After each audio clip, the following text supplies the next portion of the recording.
Admiral Corinth had been staring at tactical displays for 18 hours straight, watching his supposedly simple conquest operation transform into a nightmare that defied all Imperial military doctrine.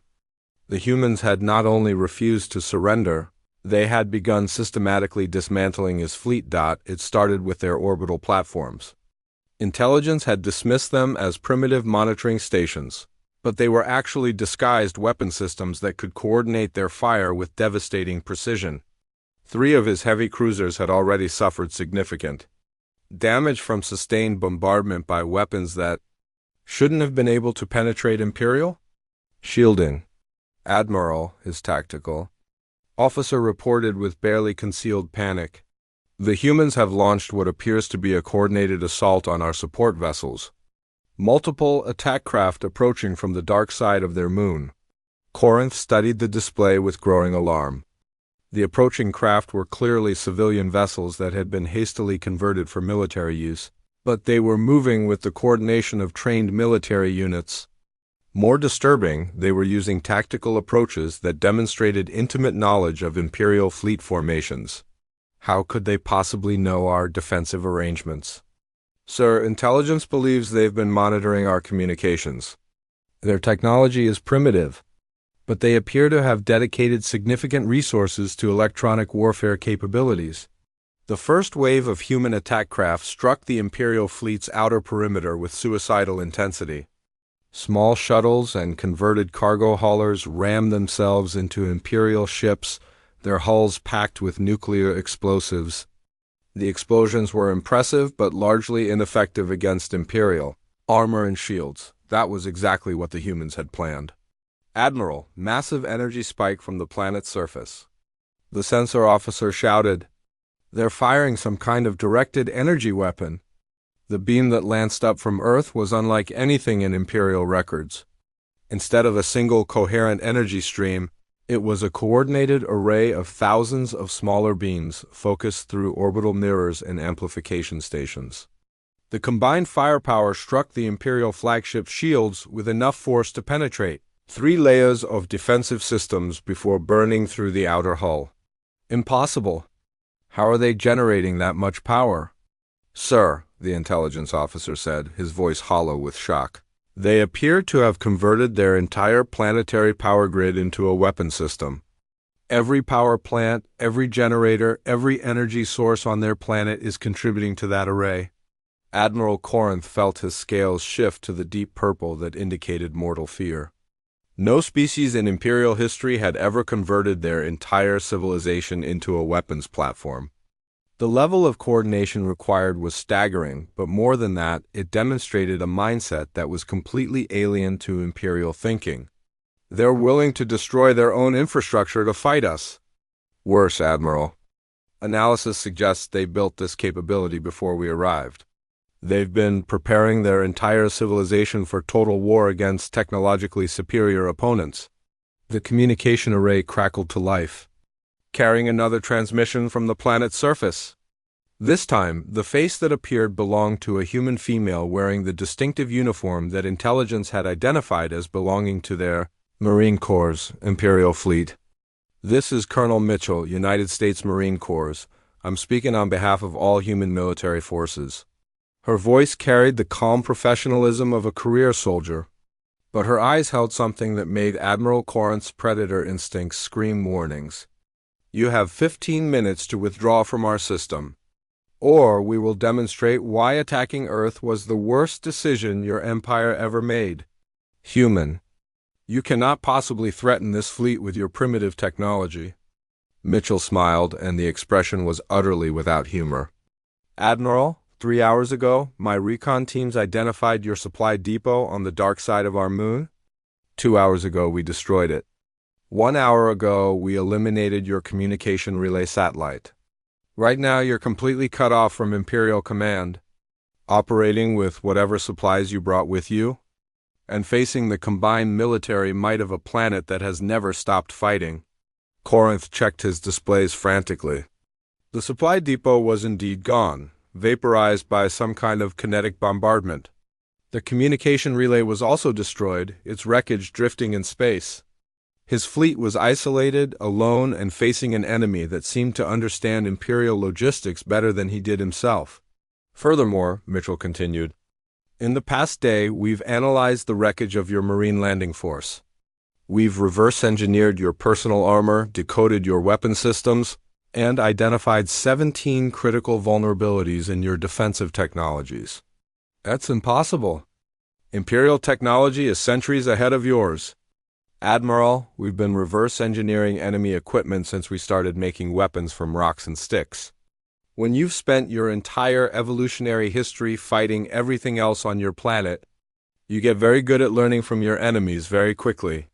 Mitchell leaned forward and her expression became deadly serious. But here's what you really need to understand. You made one critical error in your intelligence assessment. You assume that because we fight each other, we're weak. You couldn't be more wrong. The display behind her shifted to show global military coordination on a scale that defied belief. Every nation on Earth was contributing resources, intelligence, and personnel to the defense effort. Former enemies were sharing classified technology. Military units that had been shooting at each other weeks earlier were now coordinating joint operations. The reason we fight each other, Admiral, is because we're the most dangerous predators our planet ever produced.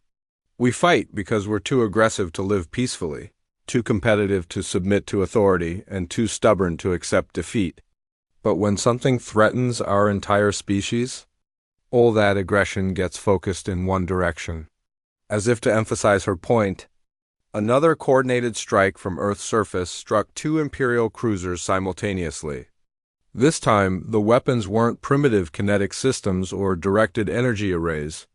They were something else entirely, streams of exotic particles that passed through Imperial shields like they didn't exist and converted matter directly into energy. What was that weapon? Corinth demanded of his science officer. Admiral, I'm detecting antimatter annihilation signatures. They've somehow weaponized antimatter and learned to project it through our defensive systems. In one day? They developed antimatter weapons in one day? Not developed, sir. Deployed intelligence suggests they've had these weapons in preparation for decades. They've been planning for this scenario since they first detected signs of galactic civilization. Colonel Mitchell's voice cut through the chaos on his bridge. Admiral, you have 10 minutes to begin withdrawal. If you haven't started moving by then, we'll demonstrate what happens when you corner a predator species that has never learned to submit. Admiral Corinth made a decision that would haunt him for the rest of his career. Instead of withdrawing, he ordered a full orbital bombardment of Earth's major population centers.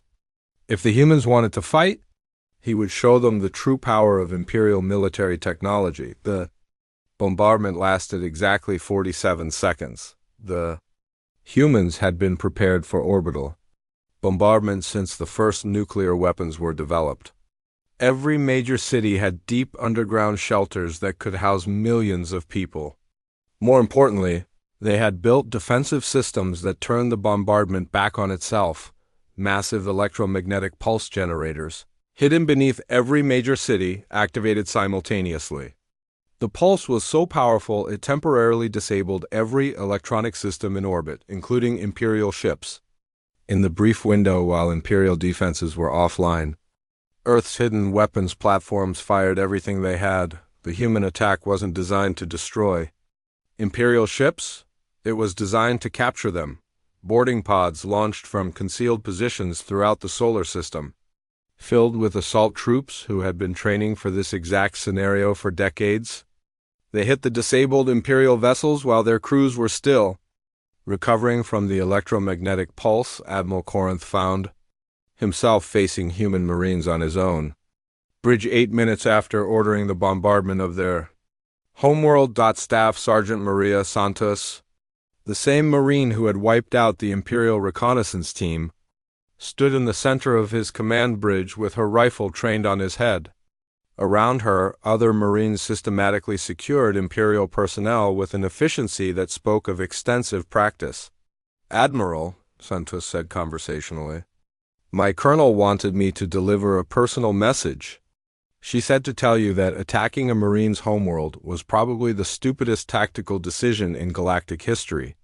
This is impossible, Corinth whispered. No single planet species has ever what? Ever fought back effectively?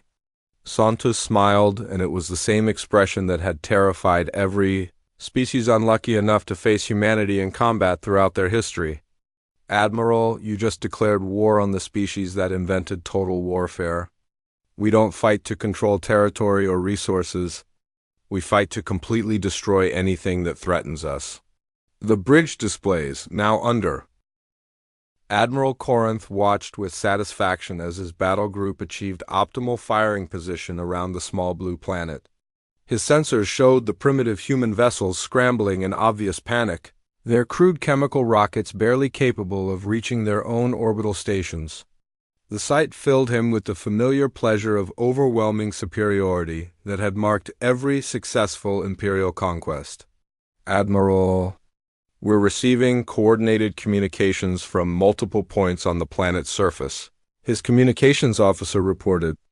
They appear to have a unified command structure despite intelligence reports suggesting fragmented political entities. Interesting. Perhaps they're more organized than Quinder believed. No matter. Begin the surrender transmission. The communications array activated, broadcasting on every frequency the humans used. The message was simple and had been refined through 1,000 conquests. Surrender immediately, accept Imperial rule, and be treated with the dignity befitting a civilized species. Resist and face complete annihilation on Earth. The response was unlike anything in Imperial experience. Within minutes of receiving the alien ultimatum, every major military power on Earth activated war protocols that had been refined through centuries of conflict. Nuclear submarines slipped beneath the waves to hidden positions. Strategic bombers took to the skies, their crews grim-faced but determined.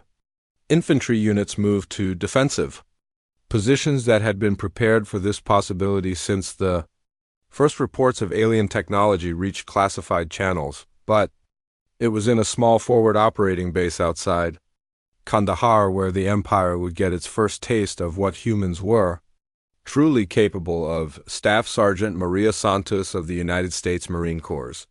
3rd Reconnaissance Battalion was in the middle of a routine patrol briefing when the alert came through. Alien ships in orbit. Global military alert. All units to prepare for possible ground action. Sir, she asked her commanding officer, Captain Rodriguez, are we talking actual aliens here, or is this some kind of drill? Rodriguez studied the tablet displaying classified communications from Central Command. Real as it gets, Staff Sergeant. Hostile fleet in orbit, demanding surrender. The President just authorized all military commanders to engage any alien ground forces with extreme prejudice. Santos felt the familiar calm that settled over her before combat operations. Around her, the other Marines of Recon Team Delta checked their weapons and gear with the automatic efficiency of men and women who had seen action in every major conflict of the past decade. They were currently deployed as part of ongoing operations against Taliban remnants, but the enemy they'd been hunting suddenly seemed very small compared to what waited in orbit. What's our mission status? Asked Corporal Jenkins, a sniper whose kill count had earned him legendary status among Special Operations Forces. Hold position and await orders, Rodriguez replied. Command wants all recon units ready for rapid deployment. If these aliens land ground forces anywhere, we need to know their capabilities immediately. In orbit, Admiral Corinth grew increasingly frustrated as hours passed without human surrender. Instead, his sensors detected massive military mobilization across the planet's surface. Every major population center showed the characteristic electromagnetic signatures of military communications networks activating. Weapon systems that had been dormant powered up across multiple continents.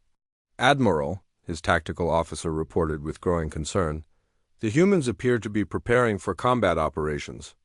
Their orbital stations are broadcasting what appears to be targeting data to surface installations. Impossible. They can't seriously consider resisting a force this size. Corinth studied the tactical display showing his 37 heavy cruisers and battle carriers positioned around Earth. Perhaps. They don't understand our capabilities. Begin demonstration bombardment. Target uninhabited areas near major population centers. Show them what our weapons can do. The first alien energy beams lanced down from orbit, striking barren mountainsides and empty deserts with devastating precision. The weapons turned solid rock into molten slag, creating craters hundreds of meters across.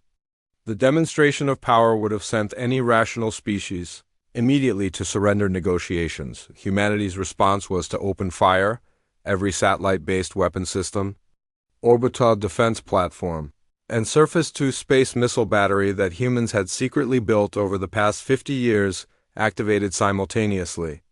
The barrage that erupted from Earth's surface wasn't powerful enough to seriously threaten Imperial warships, but it was orders of magnitude more intense than any single-planet species had ever managed.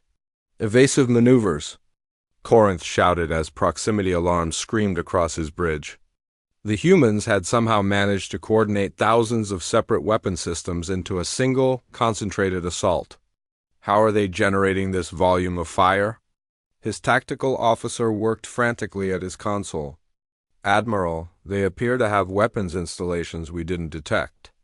Hidden launch sites, orbital platforms disguised as civilian infrastructure, even what appears to be armed civilian vessels contributing to the barrage. Armed civilians? What kind of species arms its non-military population? The answer came in the form of intelligence reports flooding in from reconnaissance, drones attempting to scan human military positions. Civilian firearms stores showed weapon densities that would outfit entire Imperial Marine battalions. Private citizens possessed military-grade equipment as a matter of routine. Even civilian vehicles were being rapidly converted for military use, but it was the first ground engagement that truly shocked the Imperial forces. A reconnaissance shuttle carrying a standard Imperial Marine squad had been forced to make an emergency landing in the mountains of Afghanistan after taking damage from the orbital bombardment exchange. The landing site was remote, apparently uninhabited, and should have provided a safe position to await extraction. Squad Leader Vorth of the Imperial Marines had conquered 17 different worlds with his unit. They were equipped with energy weapons, powered armor, and shields capable of stopping most primitive kinetic weapons. The squad of 12 Marines represented more firepower than most planetary defense forces could muster. They survived exactly 18 minutes after landing. Staff Sergeant Santos and recon team Delta had been monitoring communications intercepts when they detected the alien crash landing 15 kilometers from their position. Within minutes, they were moving through terrain they knew better than their own homes, carrying weapons they had maintained and trained with for years. Contact in sight, Jenkins whispered through his radio as he observed the alien position through his rifle scope. 12 hostiles in some kind of power armor. They're setting up what looks like a defensive perimeter. Santos studied the aliens through her binoculars. They moved with military precision, but their tactics were completely wrong for the terrain they'd landed in. They were positioning themselves as if expecting a frontal assault from an organized military unit. They weren't expecting what was coming. Delta Team, this is Santos. We're going to show these bastards why you don't mess with Marines. Jenkins, I want precision fire on their leadership. Rodriguez, swing left and hit them from the ridge. Martinez, take Thompson and circle right. Standard Afghan tactics, we know this ground, they don't. The attack began with Jenkins' rifle. His first shot took the alien squad leader's head clean off, the high-powered round punching through advanced armor like it was paper. Before the aliens could react to their leader's death, Rodriguez opened up with his machine gun from the left flank. While Martinez hit them with grenades from the right, the aliens' energy weapons were deadly accurate, but they were shooting at shadows. The Marines used every piece of cover, every depression in the ground, every technique they had learned fighting human enemies who knew how to kill efficiently. They moved like ghosts through terrain they understood perfectly. Hitting the aliens from angles they hadn't expected, Squad Leader Vorth tried to coordinate his remaining Marines. But the humans fought like nothing in Imperial experience. They appeared, killed, and vanished before his troops could respond. Their weapons were primitive but used with devastating effectiveness. Worse, they showed no fear of his superior technology. Pressing their attacks even when his marines returned fire, the engagement ended when Santos herself put a fragmentation grenade directly into the alien command position. The explosion finished off the last 3 Marines, leaving the landing site littered with the wreckage of what had been considered elite Imperial forces. "Command, this is Delta Team," Santos reported calmly. 12 alien contacts neutralized. We have recovered alien weapons and equipment for intelligence analysis, requesting immediate extraction and resupply. In orbit, Admiral Corinth stared at his tactical display in shock. His Marine squad's life signs had gone dark. 12 of the Empire's finest warriors, defeated by a handful of primitives with kinetic weapons. "Get me a full analysis of that engagement," he ordered his intelligence staff. "I want to know exactly what happened down there." The analysis, when it came back 3 hours later, was devastating. The humans had demonstrated tactical flexibility, superior knowledge of local terrain, and combat effectiveness that far exceeded their technological limitations. More disturbing, they had. The massive war chamber of the Zephyrian Galactic Empire stretched across 3 kilometers of polished obsidian floor. Holographic star maps flickered above the assembled military commanders, each representing a different species that had bent the knee to Emperor Vaxthul over the past millennium. The air hummed with tension as the most powerful beings in known space gathered to discuss what they believed would be their easiest conquest yet. Commander Zelek of the Kryn warriors stood at attention, his 4 arms crossed behind his back. His species had conquered 47 worlds before the Empire absorbed them. Beside him, General Murex of the Silicon Collective processed battle data through her crystalline neural networks at speeds that would melt organic brains. The gathering represented the finest military minds from across the galaxy, each having proven their worth through countless victories. "The species calls itself humanity," announced Intelligence Director Quinder, his tentacles weaving through the air as he manipulated the holographic displays. "They inhabit a single world in the outer spiral arm, 3rd planet from their star. They call it Earth." Emperor Vaxthul's massive form dominated the chamber's center platform. Standing 4 meters tall with scales that shifted color based on his mood, he was currently a deep crimson indicating his growing impatience. "You summoned the entire War Council for a single planet species? This better be worth my time, Quinder." The intelligence director's tentacles flickered nervously. "My Emperor, while they occupy only 1 world, our preliminary scans show some unusual characteristics. They appear to be the dominant predator on their planet, which is itself unusual. Most intelligent species evolved from prey animals or omnivores. These humans developed from pack hunters." General Murex's crystalline form chimed with what passed for laughter among her kind. "A single world of primitives concerns you? My forces could sterilize their planet in a standard rotation." "That's exactly what I recommended," Quinder continued, his color shifting to a more confident blue. "A simple orbital bombardment, clean and efficient. However, the Emperor has expressed interest in studying their military capabilities before absorption into the Empire." Vaxthul's scales shifted to a calculating purple. "Any species that managed to become the apex predator on their own world might possess interesting tactical knowledge. We can always exterminate them later if they prove disappointing." "What do we know about their military structure?" The holographic display shifted to show images captured by long-range reconnaissance drones. Human soldiers appeared in various environments, carrying primitive kinetic weapons and wearing basic armor. The assembled commanders studied the images with growing amusement. "Their technology is laughably primitive," Quinder reported. "Kinetic. Projectile weapons, chemical explosives, basic atmospheric aircraft. They haven't even achieved faster-than-light travel. Most concerning is their apparent tendency toward internal conflict. They maintain multiple separate military organizations that frequently engage in combat against each other. Commander Zélasse. Mandibles clicked in what passed for laughter among his species. They fight each other? What kind of civilization destroys its own kind? According to our analysis, they've been in near constant warfare for their entire recorded history. Currently, they maintain over 200 separate political entities, many with standing armies pointed at their neighbors. Emperor Vaxville leaned forward on his command throne. Fascinating. A species so aggressive they cannot achieve unity even on a single planet. This could be useful. We'll conquer them in the traditional manner, divide and recruit the strongest factions, eliminate the rest. My Emperor? General Morex interjected. Surely this doesn't require the full war council. A single battle group could handle this operation. Normally, yes. But I want to test our newest integration protocols. The humans will serve as a perfect test case for rapid planetary conquest and population integration. We'll use the minimum force necessary and study their responses. The display zoomed in on a specific region of the planet. This appears to be one of their more militaristic nations, Quinder explained. They call themselves the United States.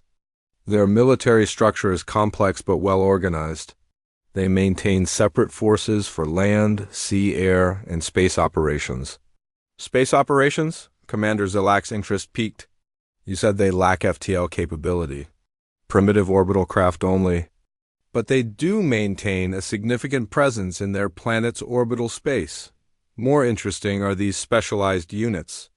The display highlighted various human military branches. They maintain elite formations beyond their standard military. Special operations forces, marine units, airborne divisions. Their marines appear to be particularly aggressive, specializing in rapid assault operations. General Morax processed this information through her neural networks. Elite units suggest at least some tactical sophistication. What are their combat capabilities? Individual humans are physically unremarkable. Average strength, speed, and durability compared to galactic standards. However, they demonstrate unusual psychological resilience and adaptability. They appear capable of functioning effectively under extreme stress conditions. Emperor Vaxel S. scales shifted to an interested golden hue. Stress adaptation is valuable? Very well, we'll begin with a limited engagement. 1 battle group, standard intimidation protocols. Demand their surrender, and when they refuse, demonstrate our superiority with minimal casualties. I want prisoners for study. Which battle group should I assign, my Emperor? Asked Fleet Admiral Corinth, the Empire's primary naval commander, the 73rd. They just finished integrating those Aldorian rebels. Good practice for them. Vaxthul stood from his throne, his massive presence filling the chamber. And Admiral, I want this done properly. Full psychological warfare protocols. Let them see our ships, understand their hopelessness, then offer them the chance to surrender with dignity and tact. Admiral Corinth's scaled head bobbed in acknowledgement. Standard procedure, my Emperor. How should we handle resistance? Minimal force, target military installations only. Avoid civilian casualties where possible. We want a functioning population to integrate, not a graveyard. Vaxthul S scales shifted back to their normal deep green. How long for the fleet to reach their system? 17 standard days at battle cruise speed, the Admiral replied. Excellent. Begin preparations immediately. I want full tactical assessments of their military capabilities. Focus on these Marines that Quinder mentioned. If they're truly elite forces, they might provide useful genetic material for our warrior breeding programs. As the War Council dispersed, none of the Empire's finest military minds gave serious thought to the possibility of meaningful resistance. In their millennium of conquest, no single planet species had ever posed a genuine threat. The humans would either surrender quickly or be crushed efficiently, then integrated into the Empire like countless others before them deep in the Empire's war archives. Sealed records from ancient campaigns contain warnings about species that seemed too aggressive, too adaptable, too unwilling to accept defeat. These warnings, written by long-dead commanders who had encountered truly dangerous prey-evolved species, sat forgotten and unread. The current generation of Imperial commanders had grown soft from centuries of easy victories against civilized, rational species. They had no experience with a species that had never known peace. 3 weeks later, the 73rd Battle Group dropped out of hyperspace at the edge of Earth's solar system. Admiral Corinth stood on the bridge of his flagship, the Inevitable. Victory, watching as his sensors painted a picture of the human home system. "Admiral," his sensor officer reported, "we're detecting primitive monitoring stations throughout the system. They've spotted us. Excellent. Begin standard intimidation approach. I want every ship visible on their sensors. Full formation, weapons powered but not targeted." Corinth studied the tactical display showing Earth's orbital infrastructure. More extensive than expected, but still primitive. "Sir, we're receiving transmission attempts from the planet." "Let them chatter. Begin the approach to their homeworld. Standard siege formation once we reach optimal range." The Admiral turned to his communications officer. "Prepare the surrender demand. Standard Imperial language matrix, full translation protocols." As the Imperial fleet moved deeper into the solar system, automated defense platforms and early warning stations tracked their approach. On Earth, military commanders watched in growing alarm as sensors revealed the true size of the alien force approaching their world. In a small office in the Pentagon, Marine Colonel James Mitchell studied the incoming data with professional interest. A 30-year veteran of every conflict his country had fought in the past 3 decades, Mitchell had seen humanity at its best and worst. What he saw on his tactical display didn't inspire fear, it inspired the cold, calculating mindset that had kept him alive through 4 tours in Afghanistan, 3 in Iraq, and countless smaller operations around the globe. "Sir?" his aide asked nervously. "What do you think?" Mitchell leaned back in his chair, studying the alien fleet formations. "I think," he said slowly, "these bastards have no idea what they just stepped into." Within hours, every military installation on Earth buzzed with activity as humanity prepared to